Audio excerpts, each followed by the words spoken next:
ብሔራዊ ጥቅማችንን በስልት በብቃት በውጤትና በጥበብ እያሳካን ሁለንተናዊ ብልጽግናን እያረጋገጥን የተዋበች የላቀች የጸናች ሀገር ለልጆቻችን ማስረከብ እንድንችል ዛሬ የተሰጠን ታላቅ የዕድል ቀን ነውና እንድንጠቀምበት አደራ ልላችሁ እወዳለሁ። ጤና ይስጥልን ክቡራን ተመልካቾቻችን፣ 7 ሰዓት ሆኖ ዜና ኢትዮጵያ ዳግም ተመልሷል። ቀደም ሲል የተከታተልነው በ20ኛው የብሔር ብሔረሰቦችና ሕዝቦች ቀን በዓል በማዕከላዊ ኢትዮጵያ ክልል ሲከበር ጠቅላይ ሚኒስትር አብይ አህመድ ካስተላለፉት መልእክት ቀንጨብ አድርገን እየወሰድነው ነው። እንኳን ለብሔር ብሔረሰቦችና ሕዝቦች ቀን አደረሳችሁ እንላለን። የተወደዳችሁ እስከ 8 ሰዓት ድረስ በምዕራፍ 2 የዜና ኢትዮጵያችን ቆይታ እናደርጋለን። ኔሮዛ መኮንን ባልደረባዬ አሸናፊ እንዳለ አብረናችሁ ነው የምንዘልቀው። ከኛ በተጨማሪ ተጨማሪ ሆኑ ሀሳቦችን ከተለያዩ ሀገሪቱ አካባቢዎች እያደረሱን የሚቆዩ ባልደረቦቻችንም መስመር ላይ አሉ። እናስተዋውቃችሁ። በቀጥታ መስመራችን ላይ በቀዳሚነት ያገኘናት መስከረም ቸርነትን ነው። መስከረም ቸርነት ከማዕከላዊ ኢትዮጵያ ክልል ሆሳዕና ትገኛለች። 20ኛው የብሔር ብሔረሰቦችና ሕዝቦች ቀንን በተመለከተ ድባቡ ምን ይመስላል፣ የተላለፉ መልእክቶችስ ስንል ወደ ኋላ ላይ አግኝተን የምንጠይቃት ይሆናል። የኢትዮጵያ የኒውክሌር ኃይል ፕሮግራም ይፋ ተደርጓል። ይህንን ጉዳይ በተመለከተ ደግሞ ሪፖርተራችን ፍሬህይወት ረታ ወደ በኋላ ተጨማሪ መረጃዎችን ታጋራናለች። የተወደዳችሁ ዜና ኢትዮጵያችን ዛሬ የብሔር ብሔረሰቦችና ሕዝቦች ቀንን ምክንያት በማድረግ በጥምረት የሚመራ ይሆናል። ከማዕከላዊ ኢትዮጵያ ክልል ሆሳዕና ከተማ ባልደረባችን ብሩክ ተስፋዬ የዜና ኢትዮጵያችንን የሚቀበለን ይሆናል። እኛ ግን ከዚህ ከስቱዲዮ ወደ እናንተ አስቀድመን እንጀምራለን። ክቡራን ተመልካቾቻችን ቆይታችሁን ከዜና ኢትዮጵያ ጋር እንድታደርጉ በአክብሮት ነው የምንጋብዘው። አብራችሁን ቆዩ።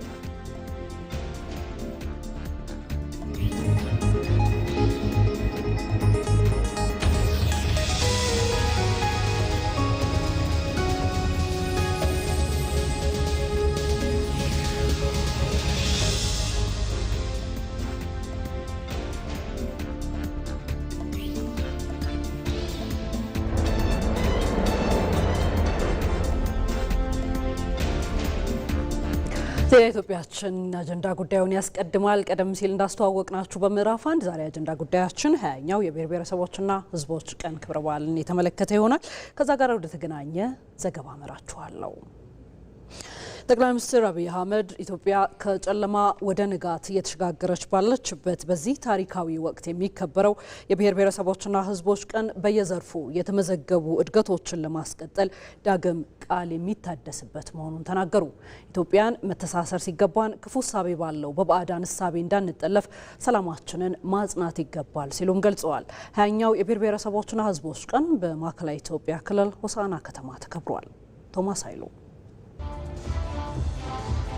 ዲሞክራሲያዊ መግባባት ለህብረ ብሔራዊ አንድነት በሚል መሪ ሀሳብ ለ20ኛ ጊዜ በማዕከላዊ ኢትዮጵያ ክልል ሀዲያ ዞን ሆሳዕና ከተማ እየተከበረ በሚገኘው የብሔር ብሔረሰቦችና ሕዝቦች ቀን ላይ ጠቅላይ ሚኒስትር አብይ አህመድ ንግግር አድርጓል። በዚህም ኢትዮጵያዊነትና ኢትዮጵያ በህብር ባህል የሚኖርና የሚጸና መሆኑን ገልጸው የአንዱ ማንነት ለሌላው ሀብቱና ውበቱ በመሆኑ ሁሉም በእኩልነት የሚኖርባት ሀገር ናት ብለዋል። ያንዳችን ለሌላችን ውበት ያንዳችን ለሌላችን ክብር የሆነባትን ሀገር ኢትዮጵያ አንዱ ከፍ ሌላው ዝቅ ብሎ ሳይሆን ሁላችን እኩል ሆነን በወንድማማች አይን ተያይተን በመደመር እሳቤ የበለጸገች ኢትዮጵያን ለልጆቻችን እንድናሻገር አደራ ልላችሁ እወዳለሁ።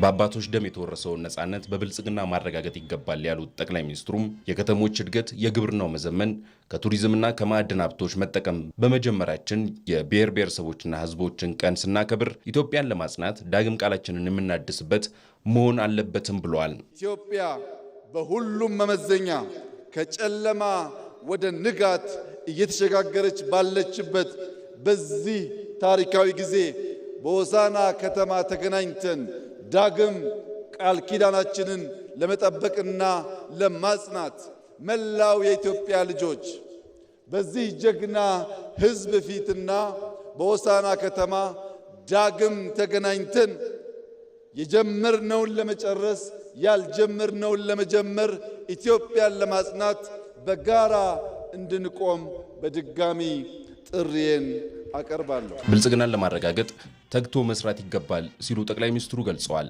ኢትዮጵያ ችግሯን ብቻ ሳይሆን ያላትን የማደግ ዕድል በመመልከት በጋራ ለብልጽግናው መረጋገጥ መስራት ይገባል ሲሉም ጠይቀዋል። ችግሯን ብቻ ሳይሆን አቅሟን ከኢትዮጵያ መቀበል ብቻ ሳይሆን ለኢትዮጵያ መስጠት። ብዙ እጆች በትብብር ካልሰሩ እህል ዳቦ መሆን ስለማይችል በትብብር መንፈስ በብዙ ትጋትና ልፋት አዲስ የታሪክ ገጽ ለኢትዮጵያ ለአፍሪካም ብርሃን የሚሆን የብልጽግና ጅማሮ በእኛም በሌሎችም የሚታመንበትና ለትምህርት የሚውል ዳግም አድዋ በኢትዮጵያ ይከበር ዘንድ ዛሬ አፍሪካ የምትፈልገው ብልጽግናን ነውና በልጽገን ለማበልጸግ በጋራ እንድንሰራ በድጋሚ በታላቅ ትህትና አደራ ላችሁ ፈልጋለሁ። ህብረ ብሔራዊ አንድነታችንን በማጠናከር የኢትዮጵያን ብሔራዊ ጥቅሟን በማረጋገጥ ሁለንተናዊ ብልጽግናን ለትውልድ ማውረስ ይገባል ሲሉም ጠቅላይ ሚኒስትር አብይ አህመድ ገልጸዋል። እኛ ኢትዮጵያውያን ህብረ ብሔራዊነትን እያጠናከርን በገዥ ትርክት አቃፊ በሆነው እሳቤ እየተሸመን በተቋማዊ ለውጥ የሀገር ግንባታና የሀገረ መንግስትን ማጽናት ጅማሯችንን እያጎለበትን ብሔራዊ ጥቅማችንን በስልት በብቃት በውጤትና በጥበብ እያሳካን ሁለንተናዊ ብልጽግናን እያረጋገጥን የተዋበች የላቀች የጸናች ሀገር ለልጆቻችን ማስረከብ እንድንችል ዛሬ የተሰጠን ታላቅ የዕድል ቀን ነውና እንድንጠቀምበት አደራ ልላችሁ እወዳለሁ። ኢትዮጵያውያን የባዳ የክፋት ሐሳብን በመከላከል ሰላምን ማጽናት ይገባቸዋል ሲሉም ጠቅላይ ሚኒስትሩ አክለዋል። መሻትና የባዳን ክፋት መለየት ይጠበቅብናል። ባዳ በክፋት የኛን መሻት ለማጨለም ሲነሳ ኢትዮጵያውያን ለባዳ ፍላጎት መሳሪያ እንዳንሆን እርስ በርስ መተሳሰር ሲገባን ክፉ ሐሳብ ያለውን የባዳን መሻት በውስጣችን እንዳናስገባና በታሪክ ተወቃሽ እንዳንሆን ኢትዮጵያውያን ቀልብ ገዝተን ሰላማችንን እናጽና፣ በንግግር እንመን። እያንዳንዱን ፈተና ወደ ዕድል በመቀየር የኢትዮጵያን ብልጽግና እናፋጥናለን። የኢትዮጵያን አንድነት እናጠናክራለን። የኢትዮጵያን ጠላቶች እንደ ጸጉር ቅማል አንድ በአንድ እናራግፋለን።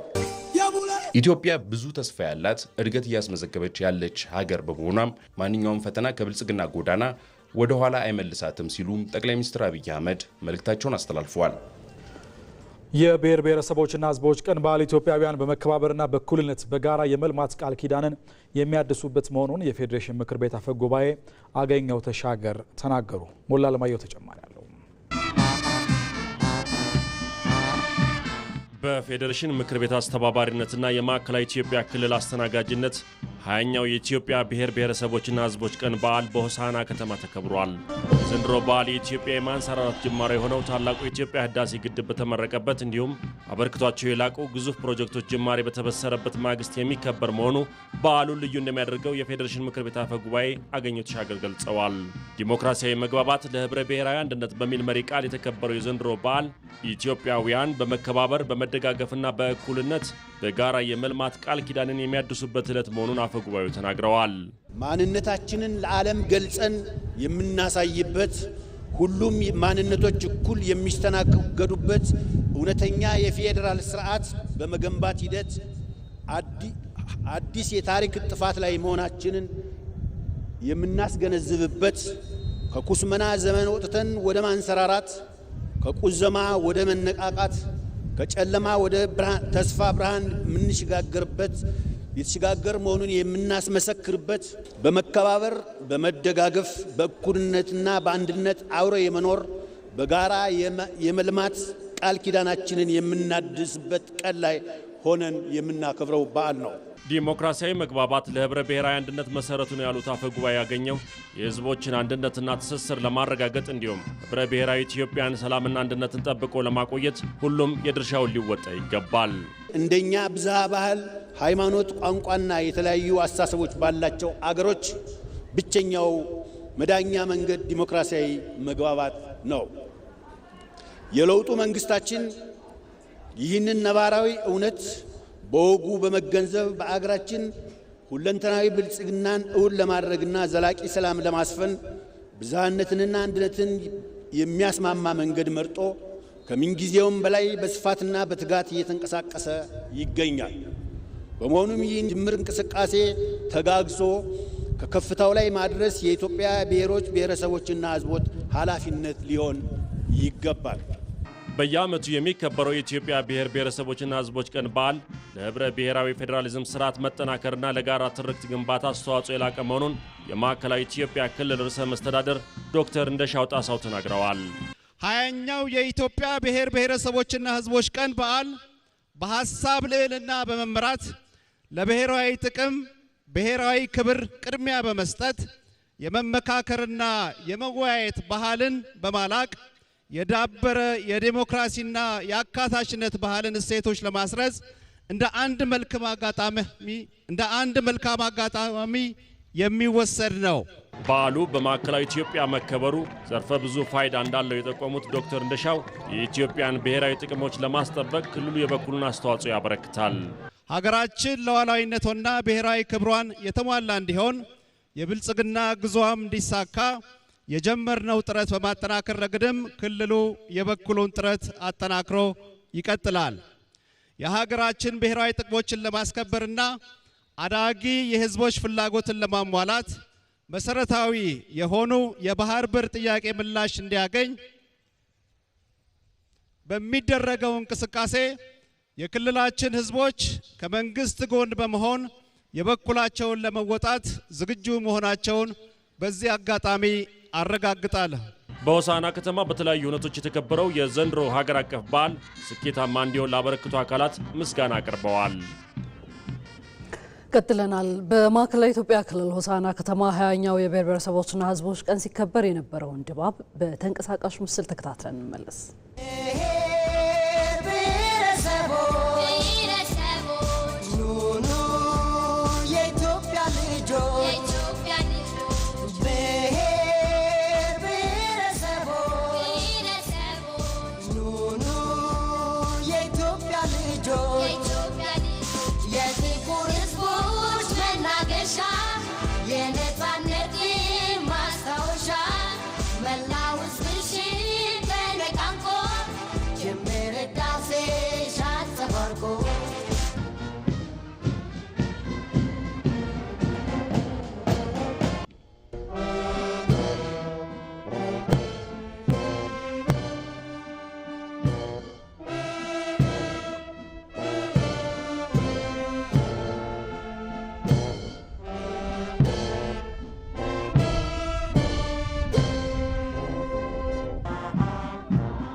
ከኢትዮጵያ ቴሌቪዥን በቀጥታ ስርጭት ወደ እናንተ እየደረሰ የሚገኘው ዜና ኢትዮጵያ ከመላው ኢትዮጵያ እንደቀጠለ ነው። አሁን ደግሞ ከዚህ ከዋናው ስቱዲዮ ወደ እናንተ የሚደርሱ ዜናዎችን ገታ አድርገን ወደ ማዕከላዊ ኢትዮጵያ ክልል ሆሳዕና ከተማ ወደሚገኘው ጊዜያዊ ስቱዲዮአችን እናሻግራችሁ። እዛ ደግሞ ባልደረባችን ብሩክ ተስፋዬ ዜናዎችን ይመራል። ብሩክ እንደምን ውለሃል? የአየር ሰዓቱን ወደ አንተ አሸጋግረናል።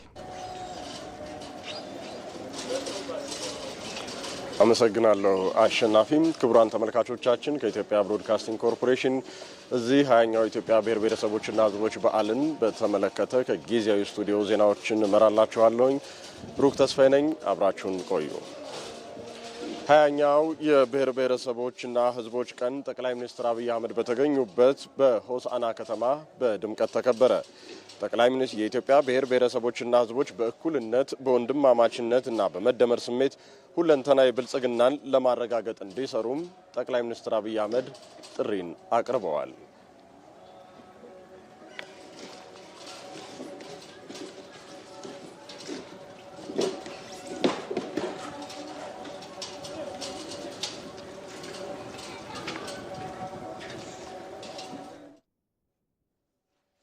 እዚሁ ጉዳይ ላይ ተጨማሪ መረጃዎችን ልትሰጠን ሁነቱን ስትከታተል የነበረችው ሪፖርተራችን መስከረም ቸርነት በቀጥታ መስመራችን ላይ ነው የምትገኘው።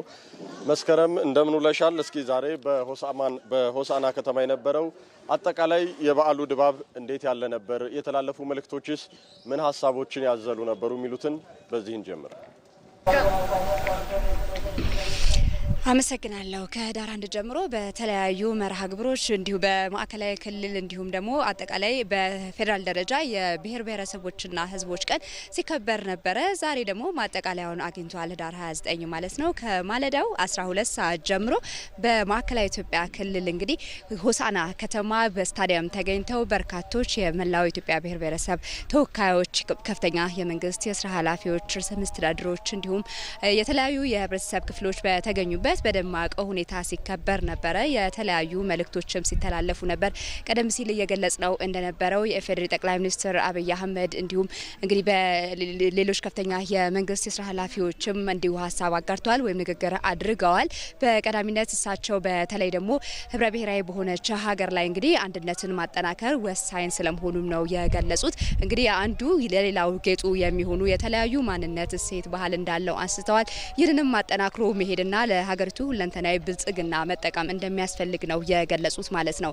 የፌዴሬሽን ምክር ቤት አፈ ጉባኤ አገኘሁ ተሻገር ደግሞ እንግዲህ በተለይ አሁን ላይ የምንገኝበት ጊዜ ሀገራዊ ምክክር ሂደት በሂደት ላይ ያለበት ጊዜ እንደመሆኑ እንዲሁም ኢትዮጵያ ብሔራዊ ሀገር አቀፍ ምርጫን ለማካሄድ እንግዲህ በዝግጅት ላይ እንዳለች ገልጸዋል። ከዚህ ጋር ተያይዞ ታዲያ ይሄ ቀን መከበሩ ደግሞ በተለይ የብሔሮች ለመተዋወቅና አብረው ለመሆን ወይም ደግሞ አንድነታቸውን ለማጠናከር የሚያግዝ መሆኑን ነው የገለጹት። ሌላውን የማዕከላዊ ክልል ርዕሰ መስተዳድር ዶክተር ደሻው ጣሰውም እንደገለጹት በተለይ እንግዲህ ለሀገሪቱ ሁለንተናዊ እድገት በሚደረገው ሂደት ውስጥ ክልላቸው ድጋፍ እንደሚያደርግ የበኩሉን ድርሻ እንደሚወጣም ጭምር ነው የገለጹት። በተለይ ደግሞ ይህ በሆሳዕና ከተማ መከበሩ ለክልሉም በርካታ ነገሮች ይዞ መምጣቱን ጭምር ነው የገለጹት። እንግዲህ ህብረተሰቡም ወይም ደግሞ ወካይ ሆነው እዚህ ቦታ ላይ የተገኙም እንግዲህ የተለያዩ ባህላቸውን፣ እሴታቸውን የሚያሳዩ አለባበሶችን በመልበስ እንግዲህ ትርኢት ሲያቀርቡ ነበረ። የተለያዩ ትርኢቶችም ቀርበዋል። የተለያዩ መልእክቶች ተላልፈዋል። እኛም ያነጋገርናቸው እንግዲህ በተለይ በበዓሉ ላይ ታዳሚ የነበሩ ሰዎችም እንደነገሩን እንደዚህ አይነት በዓላትን የማክበር ሂደቱ ተጠናክሮ ሊቀጥል እንደሚገባ፣ ህብረ ብሔራዊ አንድነትን ከማጠናከር አኳያ ትልቅ አስተዋጽኦ እንዳለው ነው የገለጹልን። ህብረ ብሔራዊ አንድነቷ የተጠናከረች ሀገር ስትሆን ደግሞ የምንፈልገውን ልማትና ብልጽግና ለማረጋገጥ ወሳኝ ከመሆኑ ጋር ተያይዞ አብሮነትን ማጽናት፣ አብሮነትን ማስቀጠል ያስፈልጋል የሚል ሀሳቦችን አንስተዋል። ጥቂቶቹን ተከታትለን እንመለስ። እንደዚህ አይነት ኩነት ያው የህብረታችንን ማጠናከሪያ ማሳያ ነው። ያለንን ውብ የሆነ ባህል የማስተሳሰር አንዳችን ከአንዳችን ብንለያይም ሁላችንም ያለን የተፈጥሮ ጸጋን ህብረ ብሔራዊ አንድነታችንን ለማጠናከርና ለማስቀጠል ከሁላችንም የሚጠበቅ ሚና አለ። እኛ የራሳችንን ማንነታችንን ሰዎች እንዲያከብሩ እንደምንፈልግም የሌሎችን ማንነትና የሌሎችን ባህር መብት ጭምር አክብረን በመከባበርና በመተሳሰብ የተመሰረተ አንድነታችንን ለማጠናከር ሁላችንም የራሳችን ትጋት ያስፈልጋል የሚል እምነት አለኝ። ውበታችንን የሚያሳዩ ናቸው። አንድነታችንን፣ ጀግንነታችንን ያለን የተፈጥሮ ሀብት መጠቀም የምንችል አይነት እንዲሆን ነው። አንዳችን ከአንዳችን ጋር ተሰናስለን ስንሄድ የሚያምር ውበት፣ የሚያምር ጥንካሬ፣ እጅግ ሌሎችን መሳብ የሚችል አይነት ሳቤን የሚፈጥር በመሆኑ ያው ደስ ብሎን አሳልፈናል። ዛሬ ብሔር ብሔረሰብ በአንድነት መሆን ራሱ በጣም ጥሩ ነው። ምን እንደምልሽ አላቅም። በጣም ደስተኛ ነን እኛ። ብሔር ብሔረሰቦች በዓል መከበር ህብረ ብሔራዊነትን ያጠናክራል። እሴቶችን፣ ባህሎችን ሁላችንም እያየን አንዱ ከአንዱ ደግሞ የተለያዩ ባህሎችንና ትርፊቶችን እያየን ብዙ ነገር እየተማረን ያለነውና በጣም ደስ ይላል።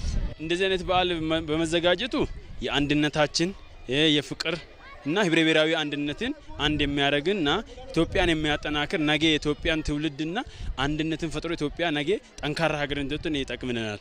አንድ ስንሆን አገርን ማሻገር፣ አንድ ስንሆን ዳግማዊ አድዋን ህዳሴ ግድባችንን እንደጨረስ ነው ዳግማዊ ሶስተኛ አድዋን እንድናከብር እድል ይሰጠናል። አንድነት ያሳየን አድዋ ላይ አይተናል። ዳግማዊ አድዋ ላይ የህዳሴ ግድብ ላይ ስላየ ነው አንድነታችን ያጠነክራል። እንደዚህ አይነት ባህሎች በመከበር የአንድነት የመከባበር የፍቅርን ያንጸባርቅልናል ማለት ነው። ተመልካቾች እንግዲህ ቀደም ሲል እንደተመለከታችሁት ነው እንግዲህ በሆሳዕና ከተማ በተካሄደው 20ኛው የብሔር ብሔረሰቦችና ህዝቦች ቀን ላይ የታደሙ እንግዲህ የተለያዩ ብሔርና ብሔሮች እጅግ በጣም በሆሳዕና ከተማ በተደረገላቸው አቀባበልም ደስተኛ መሆናቸው በተለይ ደግሞ ሆሳዕና ከተማ ማዕከላዊ ኢትዮጵያ ክልል በርካታ ብሔር ብሔረሰቦች በአንድነት ተዋደውና ተፋቅረው የሚኖሩባት እንግዲህ ክልል እንደመሆኗ መጠን ከዛ ብዙ ትምህርት የሚወሰድበት መሆኑንም ጭምር ነው የገለጹት። አብሮነትን ለማጠናከር ወሳኝ ስለመሆኑና ህብረ ብሔራዊነትን ማጠናከር አስፈላጊ እንደሆነ አንስተዋል ማለት ነው። እንግዲህ የተለያዩ ድባቦች በተለያየ መልኩ የተለያዩ የሙዚቃ ትርኢቶች እንግዲህ ሲከናወንበት የነበረው የ20ኛው የብሔር ብሔረሰቦችና ህዝቦች ቀን ተጠቃሏል ማለት ነው። የሚቀጥለውን አመት 21ኛውን የብሔር ብሔረሰቦችና ህዝቦች ቀንን ለማክበር ጅማ ከተማ ተመርጣለች። ለሰዓቱ ያሉ መረጃዎች እነዚህ ናቸው።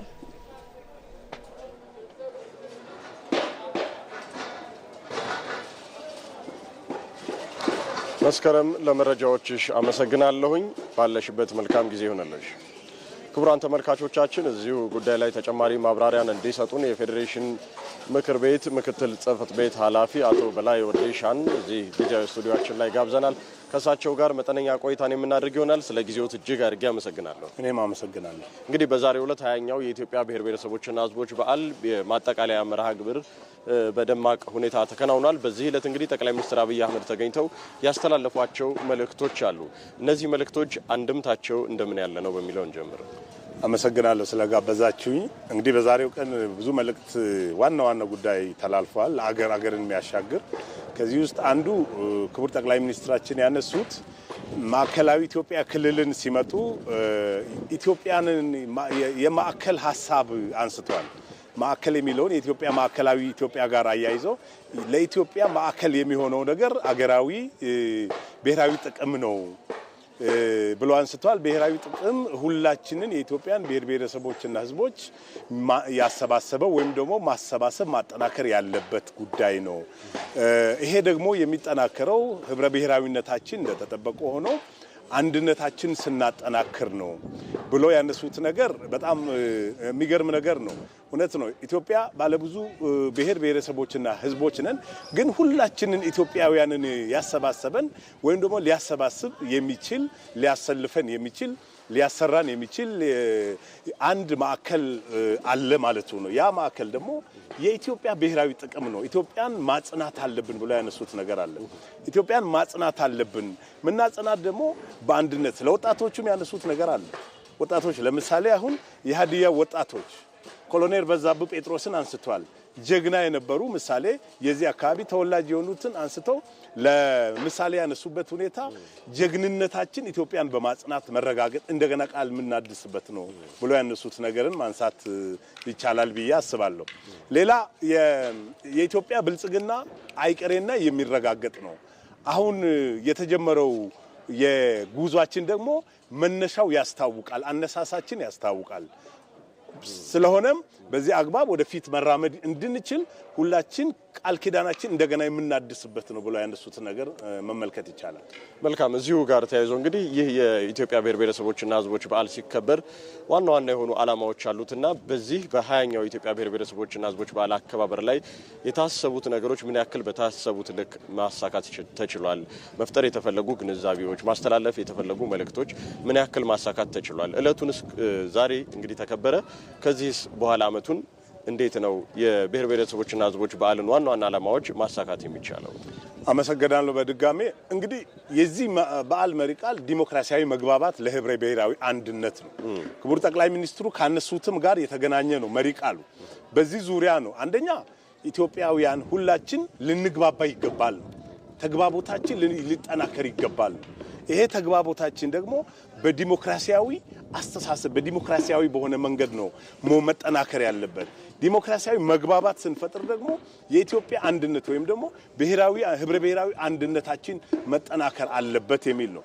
ክቡር ጠቅላይ ሚኒስትሩ ያነሱትም ነገርም ቢሆን ከዚሁ ከበዓሉ መሪ ቃልና ዓላማ ጋራ አብሮ የሚመጣ ነው ማለት ነው። ይሄ ወደ መሬት ሲወርድ አንደኛ እንግዲህ ኢትዮጵያውያን በሙሉ ብሔሮች ብሔረሰቦችና ህዝቦች የራሳቸው ማንነት እንደተጠበቁ ሆኖ ተግባቦትን የሚያጠናክር ሆኖ አግኝተናል። ይሄ በዓል ማለት ነው።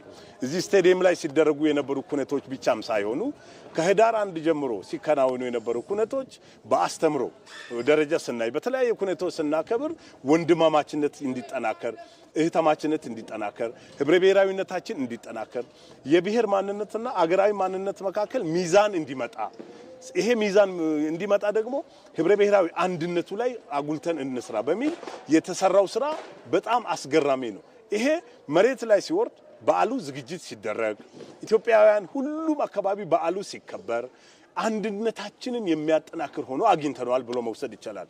ሁለተኛ በጣም ብዙ የልማት ስራዎች የተሰሩበት ነው። አንዱ የብሔር ብሔረሰቦች በዓል የምናከብርበት ሁኔታ በዓሉን የሚያስተናግዱ ክልሎች ላይ ልማት ስራዎችን ማጠናከር ነው።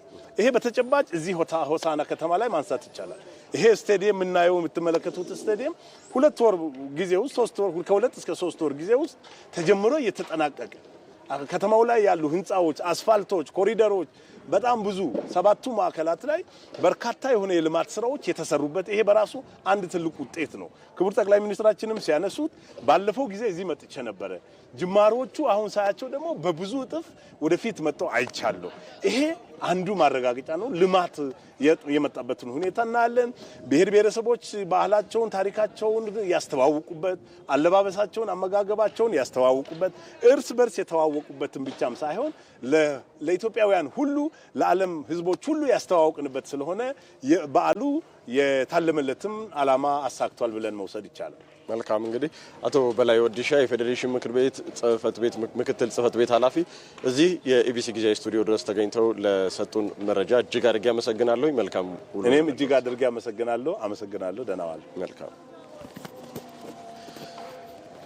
የጋራ ትርክቶችን በመጠቀም ህብረ ብሔራዊ አንድነትን ማጎልበት እንደሚገባ ተገለጸ። በኢትዮጵያ ለዘመናት መካከል የተሰሩ የጋራ የድል ታሪኮች በህብረ ብሔራዊ አንድነት እውን የሆኑ ናቸው። ይህንኑ ጉዳይ በተመለከተ አቤል ሙልጌታ ተከታዩን መረጃ ያደርሰናል። እንደ ሀገር ያለው ሀሳብ አልቦ ፖለቲከኛነት የታሪክ ስንጥቃትና ክፍተቶች ላይ ጥላቻና ከፋፋይ አሊያም ነጠላ ትርክትን በማጉላት ልዩነቶችንም በመስበክ ብዛ ማንነት የልዩነት ምንጭ የሚያደርግ ማካሄድ ኢትዮጵያን ሲፈትናት ስለመቆየቱ የመደመር መንግስት ይገልጻል። በተለይም ኢትዮጵያ በሀሳብ አልባ ፖለቲካ ስትፈተን ዓለም አቀፍ ግንኙነትና ተደማጭነቱ እየቀነሰ ብሎም ለውጭ ኃይሎችም ጣልቃ ገብነት የሚያጋልጥ ስለመሆኑም እሳቤው ያነሳል። አለፍ ሲል ደግሞ ህብረ ብሔራዊ አንድነትን በማላላት ሉዓላዊነትና ብሔራዊ ጥቅምን ማስጠበቅ የማይቻልበት ሁኔታ እንዲፈጠር የማድረግ አቅሙም ከፍ ያለ ስለመሆኑ ይነሳል። ኢትዮጵያዊነት የብዛ ባህልና እሴት ውህድ ልክ እንደ ፈትልም በአንድ የተሸመነ ህብረ ብሔራዊ መልክ ነው። በጋራ ማንነት የደመቀ በተሳሰረ አብሮነትም የዳበረ ከፍ ሲል ደግሞ በኢትዮጵያዊነት ጥላ ስር የኖረ በዘመናት ውስጥም ብዙ አኩሪ ታሪክን በአንድ የከተበ ህዝብ ይሁንና ይህ ሀቅና እውነት በነጠላና አግላይ ትርክት ላይ መሰረት አድርገው የሚገነቡ ማንነቶች በዘመናት መካከል ኢትዮጵያውያንን ብዙ ውጣ ውረድ እንዲጋፈጡም አድርጓል። ለአብነትም ኢትዮጵያ ከ1960ዎቹ ጀምሮ በኢትዮጵያ ፖለቲካ ጽንፍ ላይ የቆሙ ፍጹም አንድነትና ልዩነት ሳቢዎች ሀገሪቱን ሲፈትኗትም ኖረዋል። ከ1983 ጀምሮ ደግሞ ህብረ ብሔራዊነትን ብቻ በማጉላት የተሰሩ ተግባራት ሀገራዊ አንድነት ላይ ጥላንም አጥልተዋል። በሆነ ዘመን ኢትዮጵያውያን አንድ ብቻ ናቸው የሚል እሳቤ ነበር። አንድ ብቻ ናቸው የሚል ይሄ ከፊል እውነት ነው። በሆነ ዘመን ደግሞ ኢትዮጵያውያን ህብረ ብሔራዊ ናቸው የሚል እሳቤ ነበር። ይሄም ከፊል እውነት ነው። የተሟላው እውነት ኢትዮጵያውያን ህብረ ብሔራዊ አንድነት ያላቸው ህዝቦች ናቸው የሚለው። አሁን ላይ ይህንን ውስንነት ለመሻገር የመደመር መንግስት በእውነታ ላይ የተመሰረተ አግላይም ያልሆነ በህብረ ብሔራዊ አንድነት ያጌጠ ብዙ ሆኖ አንድ ሆኖ ብዙ የሆነ ጠንካራ ሀገራዊ መግባባት ላይ የቆመ ህዝብና ሀገር መሆንን በማለም እየሰራም ይገኛል። ለዛም እውነት መቆም ግድ እንደሆነም ያስቀምጣል። ኢትዮጵያ ህብረ ብሔራዊ አንድነት ያለባት ሀገር ካልሆነች በቀር ሰላማዊና ልማታዊ ጉዞ ማድረግ አይቻልም። አንደኛው ገዝፎ ሌላውን በማኮስመን አብሮ መኖርን የሚያጠፋ እንዳይሆን መጠበቅ ያስፈልጋል። ነገር ግን በዘመናት መካከል ደግሞ ኢትዮጵያውያን በነጠላ ትርክት ሳይሸነፉ ከነችግሩም ቢሆን ህብረ ብሔራዊ አንድነታቸውን አስቀድመው ሀገራቸውን ከጠላት የታደጉ የጋራ ታሪካቸውንም በአድዋ ተራሮች ተጋድሎ መስክ ላይ ማኖረዋል። ወዲህ በአሁኑ ትውልድ ደግሞ ህዳሴ ግድብን በአንድነት ማንጸዋል። ተጋብተናል፣ ተዋልደናል፣ በእውነት በእምነት ተሳስረናል። ከሁሉ ይበልጥ ደግሞ እዚህ እየተዋጋንም እየተጣላንም የውጭ ኃይል ሲመጣ አንድ ላይ ቆመናል። አንድ ላይ ቆመን እቺን መሬት እቺን ምድር ጠላት አይረግጣትም ብለን ተዋግተን እንዲህ ኢትዮጵያውያኑ በህብረ ብሔራዊ አንድነት የሰሩት ታሪክ አሁን በጽኑ መሰረት ላይ ለሚገነባ ሀገረ መንግስት ጡብ የሚሆን የጋራ አሻራቸውም ነው። ኢትዮጵያውያን ዛሬም በመደመር መንግስት መሪነት እንደ ድር አብረው በጋራም ተሸምነው ጠንካራ ሀገረ መንግስትን እውን ማድረግ ላይ ደፋ ቀና እያሉም ይገኛሉ። ብዝሃ ማንነት፣ ባህል፣ እምነት፣ አመለካከትና የተፈጥሮ ሀብት ብሎም 130 ሚሊዮን የተሻገረ ህዝብ ያላት ኢትዮጵያ በህብረ ብሔራዊ አንድነት ላይ ካልተገነባች ከግጭትና ዙሪት መላቀቅ የማይታሰብም ይሆናል። የተለያየ ቀለማት በአንድ ላይ ሲሆኑ ሲሰበሰቡ መልክ ባለ ሁኔታ ሲቀመጡ ውበትን እንደሚሰጥ በተለይም ይህንን እኔ ማያያዝ የሚችለው እኛ ኢትዮጵያውያን ብዛ ባህል፣ ታሪክ፣ ወግ የተለያየ ብሔርና ብሔረሰቦች ስብጥር ሀገር ነን። አንድነታችን ውበታችን የምንለውን በዚህ በሸመና ጥበብ ማየት እንችላለን። ይሁን እንጂ በኢትዮጵያ ጠንካራ ሀገረ መንግስት እውን ለማድረግ በመንግስትና በህዝቦች መካከል የጋራ ግብ እንዲኖርና ትስስሩም እንዲጠነክር ገዢ ትርክት ግንባታ መሰረታዊ ጉዳይም ሆኗል። በኢትዮጵያ የገሌ ናቸው የማይባሉ አያሌ ገድሎች በሀገር ልጆች ተፈጽመዋል። ሀገር የሚጸናው በአብሮነት በመሆኑም እኒህን የጋራ ታሪኮችና እሴቶች መንከባከብ እንደሚያስፈልግም ይገለጻል። ሪፖርተራችን መቅደላዊት ደረጀ ይህንኑ በተመለከተ ከኢትዮጵያዊነት እሳቤ ጋር በማስተሳሰር ተከታዩን ጥንቅር አዘጋጅታለች። እሱን እንከታተል።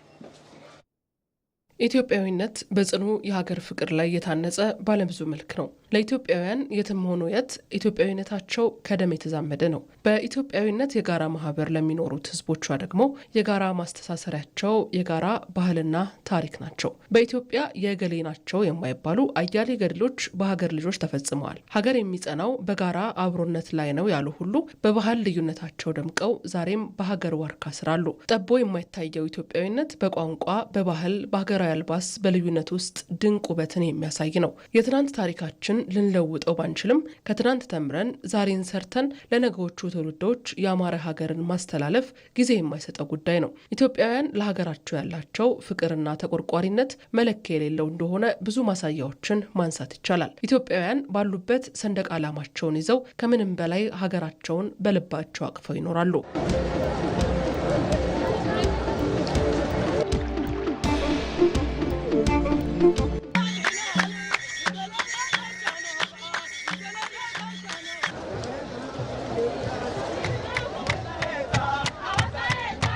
ኢትዮጵያውያን በኢትዮጵያዊነት ሰበዝ ተሳስረው አንድነታቸውን አጠናክረው ለአንዲት ሀገር ወደፊት ሊጓዙ የሚችሉት በግለሰብ ደረጃም ቢሆን ስለ ሀገር እድገት በብዙ ማበርከት እንደሚችሉ በማሰብ ነው። ታሪክን ማወቅ ህልውናን ማወቅ እንደሆነ ይገለጻል። ይህ ሲሆን ደግሞ ግለሰቦች ስለ ሀገራቸው ያላቸውን ጽናት ያጎለዋል። ኢትዮጵያ የባህል፣ የእምነት፣ የቋንቋ፣ የመልክዓ ምድር ብዝሃነትን የተላበሰች ህብረ ብሔራዊት ሀገር ከመሆኗን ባሻገር ህዝቦቿ በአንድነት የሚቆሙበትና የሚተባበሩበት በርካታ ሀገራዊ እሴቶች አሏቸው። ከድህነት ለመውጣት በሚደረገው ትግል የመተባበርና አብሮ የመፋለም እሴት ዛሬም ጎልቶ ይታያል። ኢትዮጵያዊነት በአንድ ግለሰብ ፍላጎት፣ በአንድ የታሪክ ወቅት ወይም በአንድ የታሪክ ቦታ የሚተረጎም አይደለም። ኢትዮጵያዊነት ከትውልድ ትውልድ የሚተላለፍ ዘርፈ ብዙ የሀገር ባለቤትነት እሴትም ጭምር ነው። ኢትዮጵያ በወራሪዎች የማንበርከክ ሙከራ ሲደረግባት የሀገሬው ሰው በሙሉ ኑሮውን ትቶ ትጥቅ አንግቶ ሀገርን ነፃ ለማውጣት መሰለፍና ሀገርን ማስከበርን ለዓለም አስተምሯል።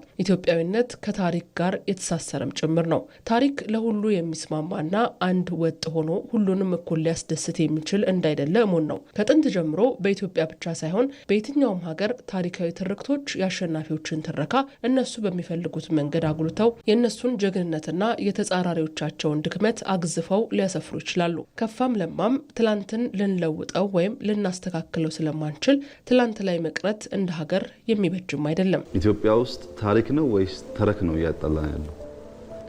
ታሪኩ አንድ ሰው አንድን ሰው መታ ከሆነ እኛ ግን ከመምታቱ በፊት አፈጠጠበት በቀኝ በኩል አይቶት እያልን የምንጨምራቸው ተረኮች የበዳዩን የበደል ልክ የሚያገዝፉ ናቸው።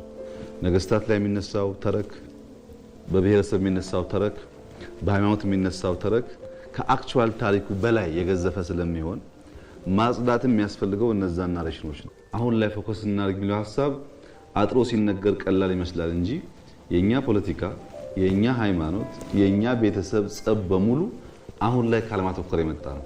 እሱ እኮ ትናንትና፣ እሱ እኮ ዘሩ፣ እሱ እኮ እምነቱ ብለው ወደ ኋላ ባንመለስ ኖሮ አሁን ባለው ድርጊትና ምልልስ ብዙ ሰው አይቀያየም ነበር። በጋራ ታሪኮች ላይ በማተኮር አብሮነትን ማጠናከር ለሰው ልጆች ማህበራዊ መስተጋብር ወሳኝ ሚና ያለው መርሆ ነው። አብሮነት የተለየ ማንነትን፣ ባህልን ወይም ሀሳብን የሚያከብርና የሚያስተናግድ በሰላም አብሮ ለመኖር መሰረት የሆነ ነው። በኢትዮጵያ ውስጥ የተለያዩ ማንነቶች፣ ባህሎች፣ ቋንቋዎች፣ ሃይማኖቶችና ልማዶች ቢኖሩም በእነዚህ ልዩነቶች ውስጥ የሚያመሳስላቸው ኢትዮጵያዊ ማንነት አላቸው። የኢትዮጵያ ሕዝብ ለረጅም ጊዜ የዘለቀ የእርስ በርስ የትብብርና የአብሮነት ታሪክ ያላቸው በመሆኑ ብዙዎቹ ማህበራዊ ግንኙነቶችና ልማዶች ተወራርሰዋል። ብሔር ብሔረሰቦችና ህዝቦች ለዘመናት ያቆዩትን እሴት ለቀጣዩ ትውልድ የሚያስተላልፉት በአብሮነት ብቻ ነው። ጠንካራ ሀገር እንዲኖር የአብሮነት እሴቶችን መንከባከብ እንደሚገባም የታሪክ ባለሙያዎች ይናገራሉ።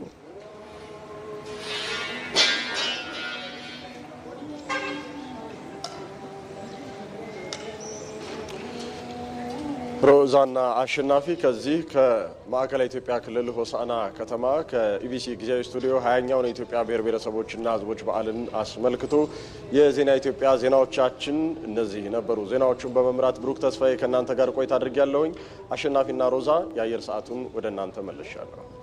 እናመሰግናለን ብሩክ። የተወደዳችሁ ወደ ኢትዮጵያ ቴሌቪዥን ዋናው ስቱዲዮ ተመልሳችኋል። አብራችሁን ዘለቁ።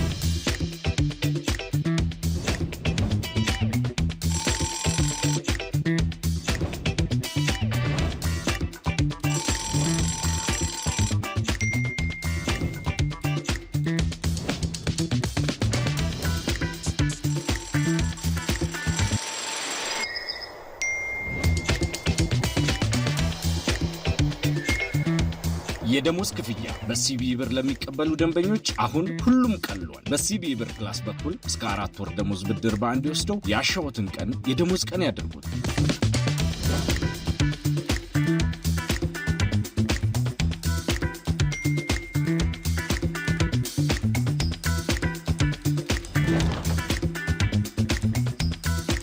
የኢትዮጵያ ንግድ ባንክ ሁሌም የሚተማመኑበት ባንክ። ተመልካቾቻችን ዜና ኢትዮጵያ ቀጥሏል። አሁን ደግሞ ሪፖርተሮቻችን በቀጥታ መስመሮች ላይ ተገኝተው ተጨማሪ መረጃዎችን ወደሚያጋሩባቸው ጉዳዮች አልፈናል። ኢትዮጵያም በፍጥነት እያደገ ላለው ኢኮኖሚው አስተማማኝና ዘላቂ ኃይል አቅርቦት በማስፈለጉ የኒውክሌር ኃይል ፕሮግራም ተግባራዊ ተደርጓል ሲሉ የውጭ ጉዳይ ሚኒስትር ዶክተር ጌዲዮን ጢሞቴዎስ ተናገሩ። የኃይል አቅርቦት ሳይረጋገጥ ከድህነት መውጣት የማይታሰብ ነው ያሉት ሚኒስትሩ የኢትዮጵያ የኒውክሌር ኃይል ፕሮግራም የደህንነትና ሌሎች የዓለም አቀፉን የአቶሚክ ኢነርጂ ሕጎች የሚከተል ይሆናል ብለዋል። የኢትዮጵያ የኒውክሌር ኃይል ፕሮግራም መጀመርና የኮሚሽኑ ወደ ስራ መግባት ኢትዮጵያ ቴክኖሎጂ ለመከተል የወሰደችው ጠንካራ ውሳኔን ያሳያል ያሉት ደግሞ የኒውክሌር ኃይል ኮሚሽነር ሳንዶካን ደበበ ናቸው። ኮሚሽነሩ እንዳሉት ፕሮግራሙ የኤሌክትሪክ ኃይል ከማመንጨት ባሻገር በጤና አጠባበቅ፣ በግብርና፣ በኢንዱስትሪና በምርምር ዘርፎች በመዋል የኢትዮጵያንን ሕይወት ለማሻሻልም ያለመ ነው። የኢትዮጵያ የኒውክሌር ኃይል ፕሮግራም የዓለም አቀፉ የአቶሚክ ኢነርጂ ኤጀንሲ ምክትል ዳይሬክተርን ጨምሮ ከፍተኛ የመንግስት የስራ ኃላፊዎች በተገኙበት ይፋ ተደርጓል። ሁነቱን በስፍራው ተገኝታ እየተከታተለች የምትገኘው ሪፖርተራችን ፍሬዎት ረታ ተጨማሪ መረጃ ልታደርሰን በቀጥታ መስመራችን ላይ ትገኛለች። ፍሬዎት እንደምን ውለሻል? ኮሚሽኑ ከተቋቋመ በኋላ ምን ተግባራትን አከናወነ? በአጭርና በረጅም ጊዜስ ምን ለማከናወን ታቅዷል? ያለሽን መረጃ አጋሪ።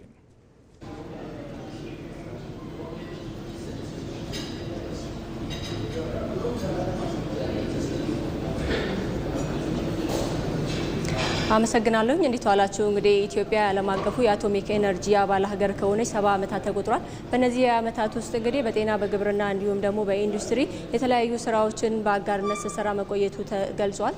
ኢትዮጵያ እንግዲህ የኒውክሌር ፕሮግራምን ከጀመረች ወይም ደግሞ በሚኒስትሮች ምክር ቤት በደንብ ከጸደቀ 3 ወራትን ተቆጥሯል። በእነዚህ 3 ወራት ውስጥ ኮሚሽኑ የቢሮ መሰረተ ልማትንና የአሰራር ስርዓትን ከመዘርጋት አንጻር የተለያዩ ስራዎችን ሲሰራ መቆየቱ ተነግሯል። ከዚህም ባሻገር እንግዲህ ኢትዮጵያ የኒውክሌር ፕሮግራምን ስትጀምር ከባዶ አልነበረም የጀመረችው።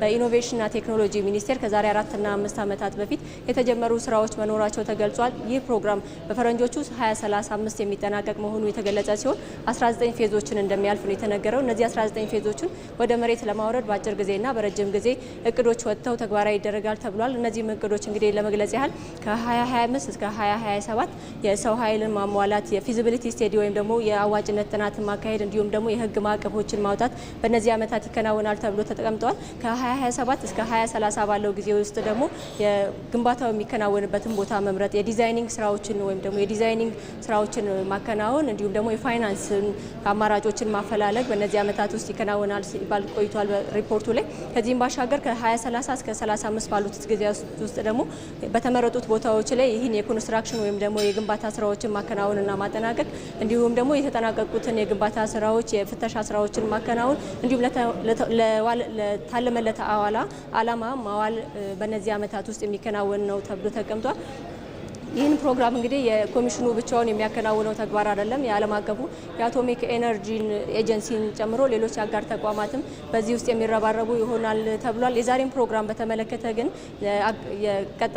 በቀጣይ 4 ቀናት ውስጥ የሚከናወን ነው የሚሆነው። በእነዚህ ቀናት ውስጥ ለባለድርሻ አካላት ኢትዮጵያ የኒውክሌር ኃይል ፕሮግራምን ለምን አስፈለጋት፣ ከማን ጋር ነው የምሰራው፣ እንዴት ነው የምሰራው በሚለው ላይ የግንዛቤ ማስጨበጫ የስልጠናዎች እንደሚከናወኑ መረጃዎች ደርሰውናል። ለጊዜው ያለኝ መረጃ ይሄን ይመስላል። ፍሬዎት ለመረጃዎች እናመሰግናለን። ጥሩ ቀን ይሁንልሽ።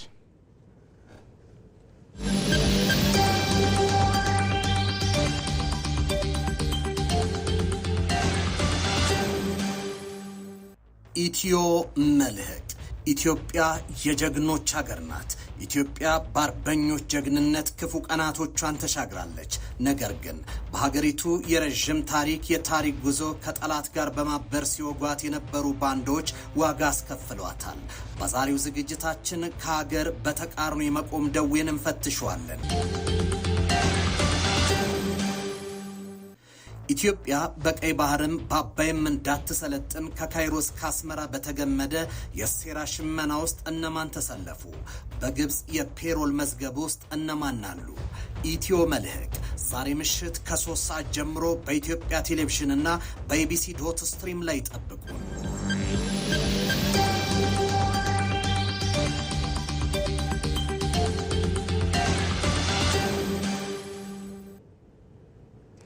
የኢትዮጵያችን ላይ ትገኛላችሁ። ወደ ዝርዝር ዘገባችን እንሻገር።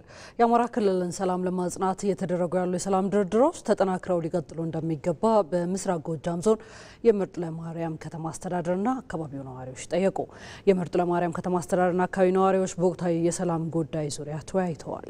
ሳሙኤል ወርቃየው በምስራቅ ጎጃም ዞን የምርጥ ለማርያም ከተማ አስተዳደርና የነፍሴ ሳር ምድር ወረዳ ነዋሪዎች በወቅታዊ የሰላም የመልካም አስተዳደርና የልማት ጉዳዮች ዙሪያ የክልሉ ከፍተኛ አመራሮች በተገኙበት ተወያይተዋል። በመድረኩ የአካባቢው ነዋሪዎች ሰላማችንን በጋራ ጥረት ለመመለስ እንስራ ብለዋል። የወጡ ወንድሞቻችንን እህቶቻችንን ለመመለስ ከዚሁ ከመድረክ ጀምረን አጀንዳ ይዘን እናስማማ። ሰላሙን ፍለጋ ነው የመጣችሁ፣ እኛም ሰላም ጠምቶናል። በቃ በተነሳሽነት እንሄድና ሰላም ይብቃ፣ መሞት ይብቃ፣ መተላለቅ፣ ልጆች አጣን። አሁን በዚህ ወቅት ደግሞ ሊከብር የሚፈልግ ሰው አለ። በዚህ ወቅት እኛ ህይወታችንን ለማስረዘም እየለፋን፣ ሌሎች ደግሞ ሊከብሩ ፎቅ ሊሰሩ መኪና ሊገዙ የሚለፉ ሰዎች አሉ። መንግስት ለሰላም የዘረጋውን እጅ እንዳያጥፍ የጠየቁት የውይይቱ ተሳታፊዎች ሰላምን ለማጽናት የሃይማኖት አባቶችና የሀገር ሽማግሌዎችም የበኩላችንን ልንወጣ ይገባል ነው ያሉት። ሽማግሌዎችም የሃይማኖት አባቶችም ለሀገራችን ለወንዛችን ብለን ለእውነት ብለን ሀገራችንን ነበረችበት እናድርስና ለልጆቻችን እናስረክባቸው። የሰላም ድርድሩ ተጠናክሮ እንዲቀጥል እንፈልጋለን። ለሰላሙ ደከመኝ ሰለቸኝ ሳንል እንቅልፍ ሳይኖረን ይህን ነገር ቀጣይ እንዴት እናምጣው የሚለውን እርስ በርስ እየተመካከል ማሰሪያ ብጅታችሁልን እንድትሄዱ ለመጠየቅ ፈልጌ ነው። አውርተን የምንሄድ ከሆነ ለሀገራችን ሰላም የሚመጣ አይመስለኝም። ሁላችንም በጋራ ሁነን ሀገራችንን ሰዎችንም ደግሞ አንጥተን ወደ ሰላሙ እንዲገቡ ማድረግ ነው ያለብን። በአካባቢው የሚንቀሳቀሰው የሀገር መከላከያ ሰራዊት እዝ አዛዥ ሜጀር ጄኔራል ብርሃኑ ጥላሁን ጠላት የሚጠነክረው የውስጥ አንድነት ሲጠፋ መሆኑን ገልጸው በዚህም ለሰላም መስፈን በአንድነት መስራት እንደሚገባ ገልጸዋል። ወጀብ የሆነ ፖለቲካ አስገብቶን ነበር። አሁን ግን በቃ ራሳችን ነው እየበላን ያለው እና ከዚህ መውጣት አለብን የሚለው መንፈስ ትክክለኛ ሆኖ ስለተረዳሁት በጣም አመሰግነው ይሄን መድረክ። ስለዚህ ካም በኋላ እንደዚህ አይነት መድረኮች ብቻ እየተፈጠሩ ሳይሆን ወደ አክሽን መግባት አለብን። ሁላችንም ወስነን መግባት አለብን። ሁላችንም ለሰላም ዘብ መቆም ይገባናል ያሉት በምክትል ርዕሰ መስተዳድር ማዕረግ የአስተዳደር ዘርፍ አስተባባሪ ዶክተር አማኑኤል ፈረደ መንግስት በሰላም እጅ የሚሰጡትን በማደራጀት ወደ ስራ እንደሚያሰማራም አስታውቀዋል። የሃይማኖት አባቶች፣ የሀገር ሽማግሌዎች በአግባቡ ከተንቀሳቀሳችሁና ከተጋገዝን በተጨባጭ በርካታ ኃይል ህይወቱ ተጠብቆለት በሰላም መጥቶ እኛም አሰልጥነን በዲዲአር የምንለው ፕሮግራም አለ በዛ ውስጥ አሳልፈን ሰላማዊ ኗሪ እንዲሆንና ስራ እንዲፈጠርለት የማድረግ ስራ እንሰራለን። የኛ ፍላጎት ይሄ ነው። በዋናነት በሰላም አብዛኛው ወጣት እንዲመጣ ማድረግ ነው። ሁለተኛው ህግ ማስከበር ነው። የአማራ ክልል ምክትል ርዕሰ መስተዳድር ዶክተር አብዱ ሁሴን በበኩላቸው በአካባቢው የታየውን የተሻለ ሰላም ለማጽናት የተለያዩ አደረጃጀቶችን በመጠቀም መስራት እንደሚገባ አሳስበዋል። ከመርጦ ለማርያም እሴትና ተፈጥሮ ጋር የተስማማ ከማህበረሰቡ አብሮነት ላይ የተገነባ ሰላም እንዲመጣ ስራ መስራት ያስፈልጋል። ያ ማለት የሽማግሌ አደረጃጀት፣ የሃይማኖት አባት አደረጃጀት፣ የወጣት አደረጃጀት ዛሬ በተገዩ መንገድ አላደረጃችሁም አደራጅ መሪ የለም ያለውን ህዝብ የነሱን ሐሳብ ሊፈታ የሚችል በተገዩ መንገድ መስራት ያስፈልጋል። ዘገባውን ያደረሰን አማራ ሚዲያ ኮርፖሬሽን ሲሆን በክልሉ በተለያዩ አካባቢዎች እየተደረጉ ያሉ ህዝባዊ ውይይቶች ተጠናክረው ቀጥለዋል። ተመልካቾች አሁን ደግሞ ወደ ውጭ ዘገባ አልፈናል። የአሜሪካው ፕሬዝዳንት ዶናልድ ትራምፕ በዩክሬኑ ፕሬዝዳንት ቮሎዲሚር ዜሌንስኪ ሁኔታ ቅር እንደተሰኙ ተናገሩ። ትራምፕ ትናንት ለጋዜጠኞች በሰጡት መግለጫ የዩክሬኑ መሪ የሰላም እቅዱን አልተገነዘቡትም ሲሉ ኮንነዋል። አለም ነዋሴ ትራምፕ የጠቀሱት የሰላም እቅድ ልኡካኑ ስቲቭ ዊትኮፍና የልጃቸው ባል ጃሬድ ኩሽነር ከክሬምሊን መልስ ከዩክሬን ዋና ተደራዳሪ ሩስታም ኡመሮቭ ጋር ሆነው ሚያሚ ፍሎሪዳ ውስጥ ያረቁትን ወይም ያሻሻሉትን ረቂቅ የሰላም እቅድ ነበረ። ትራምፕ ትችታቸውን በመቀጠል ሲናገሩም ያረቀውን ወይም የተሻሻለውን ረቂቅ የሰላም እቅድ ሕዝባቸው የዩክሬን ሕዝብ ማለታቸው ነው ያፈቅረዋል። ስታስቡት ራሽያ ቢሆን ደስ የሚላት መላ ዩክሬንን ብትይዝ ወይም ብትጠቀልል ነው። ቢሆንም ግን ራሽያ አሁን ባለውም ሁኔታ ተመችቷታል ብዬ አምናለሁ። ዜሌንስኪ ይመቸው እንደሆነ ግን እርግጠኛ አይደለሁም ብለዋል። ትራምፕ ይህን በተናገሩበት አፍታ ትናንት የዩክሬኑ መሪ ዜሌንስኪ ሚያሚ ውስጥ ስለተደረገው የሰላም ዕቅዱ ማሻሻያ ድርድር ውጤት ተደራዳሪያቸው ሩስታም ኡመሮቭ ለንደን ወይም ብራስልስ ውስጥ ተገኝቶ እንደሚያብራራላቸው ገልጸዋል። ዜሌንስኪ በስልክም ሆነ በሌላ መንገድ ስለ ረቂቅ የሰላም ዕቅዱ በፍጥነት ከመረዳት ይልቅ ዋና ተደራዳሪያቸው ለንደን ወይም ብራስልስ ጠብቆ እንዲያብራራላቸው አስፈላጊ የሆነው አንዳንድ ጉዳዮች በአካል ፊት ለፊት ተገናኝተው ብቻ የሚወሩ ስለሆነ ነው ብለዋል። ዜሌንስኪ ከዚህም በቀር ከአሜሪካ አደራዳሪዎች ዊትኮፍና ጃሬድ ኩሽነር ጋር በረቂቁ ጭብጥ ላይ ያተኮሩ ረዥም የስልክ ውይይቶችን ማድረጋቸውንና ገንቢ ግን ቀላል አልነበሩም ሲሉ ገልጸዋቸዋል። ፕሬዚደንቱ በዛሬው ዕለት ወደ ለንደን የሚበሩ ሲሆን እዚያም በእንግሊዝ ዳውን ስትሪት 10 ከእንግሊዝ ጠቅላይ ሚኒስትር ኬር ስታርመር ከፈረንሳዩ ፕሬዚደንት ኢማኑኤል ማክሮንና ከጀርመኑ ቻንስለር ፍሬዴሪክ ሜርዝ ጋር ተገናኝተው ይመክራሉ። እንግሊዝ፣ ፈረንሳይና ጀርመን በሰሜን አትላንቲክ የጦር ቃል ኪዳን ድርጅት ውስጥ ከአሜሪካ በስተቀር ተከታታይ ግዙፍ ወታደራዊ በጀት ያላቸው አውሮፓውያን አገራት ናቸው።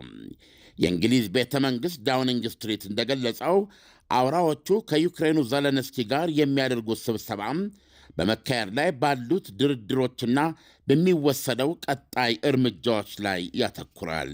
የእንግሊዝ ካቢኔ ሚኒስትር ፓት ማክፋደን ዓላማውን ሲገልጹ በበኩላቸው ዩክሬን የራሷን መጻኢ ዕድል ለመወሰን መቻሏን ለማረጋገጥ ብለዋል። ባለሥልጣኑ ሲናገሩ የሰላም ስምምነት ከተደረሰ ጥርስ አልባ መዋቅር ሳይሆን ትርጉም ያለው የደህንነት ዋስትና መኖር አለበት ብለዋል። እንግሊዝና ፈረንሳይ የፈቃደኞች ጥምረት የሚለውንና የዩክሬን ባለብዙ ብሔር ጦር ኃይል ተብሎ የሚታወቀውን የወደፊት የዩክሬን የመከላከያ ድጋፍ ሰጪ ኃይል ለማደራጀት ብዙ ውይይቶችን መርተዋል።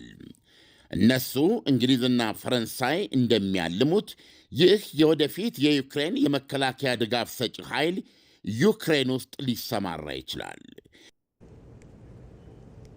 ከስፖርት ከያዝነው ጉዳይ ግብፃዊው ኮከብ መሐመድ ሳላህ በሊቨርፑል ቤት እንደማልፈለግ ይሰማኛል ሲል ተናገረ። ከአሰልጣኙ ጋር አለመግባባት ውስጥ የገባው ሳላህ የፊታችን ቅዳሜ ሊቨርፑል ከብራይተን ጋር በሚያደርገው ጨዋታ ደጋፊዎቹን ሊሰናበት እንደሚችል ይጠበቃል። አብርሃም ተስፋዬ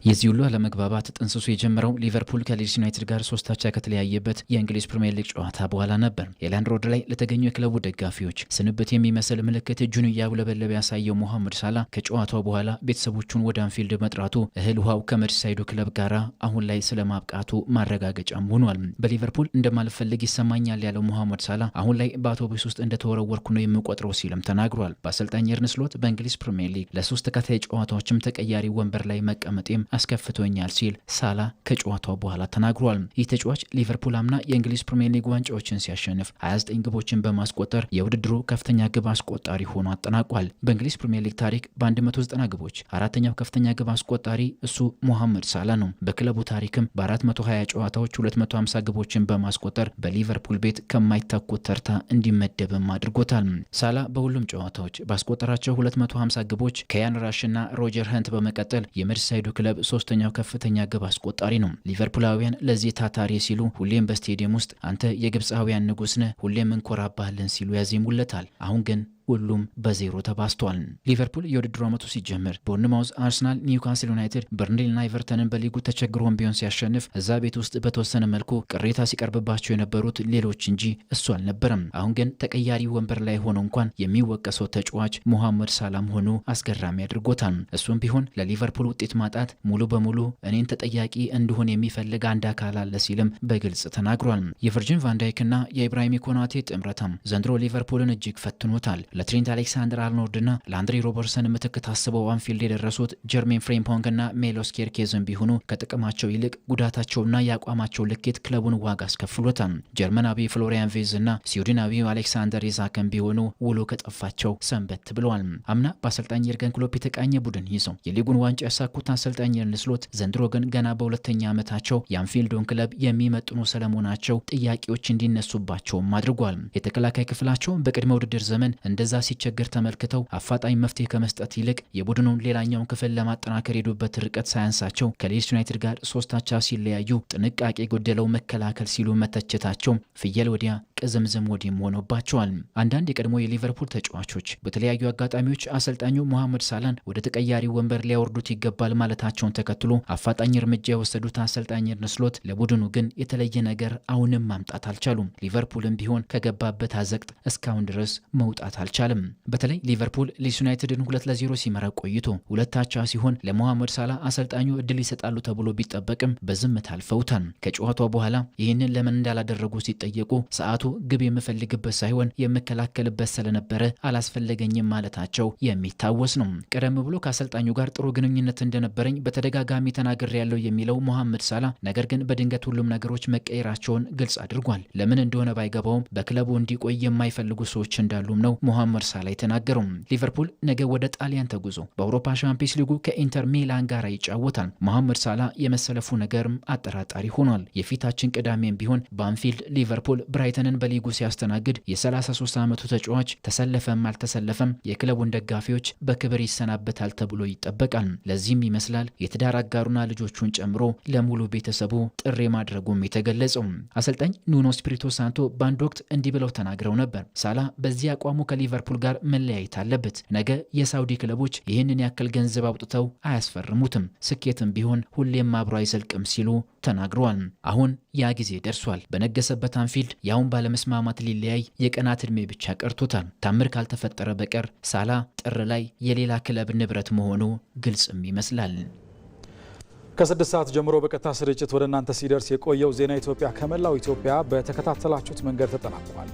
ከኛ ጋር ስለነበራችሁ እጅግ አድርገን እናመሰግናለን። ዜና ኢትዮጵያን በመምራት ነው ሮዛ መኮንን፣ ባልደረባዬ አሸናፊ እንዳለ ከዲሬክተራችን ግዳይ እንዲሁም ከዋና አዘጋጇ መታሰቢያ ደረጀና ከመላው የስቱዲዮ ስርጭት ባለሙያዎችና ካሜራማኖቻችን ጋር ሆነን አብረናችሁ እስካሁን ድረስ ዘልቃችኋል። አብራችሁን ስለነበራችሁ እጅግ አድርገን እናመሰግናለን። በያላችሁበት መልካም ውሎ ይሁንላችሁ።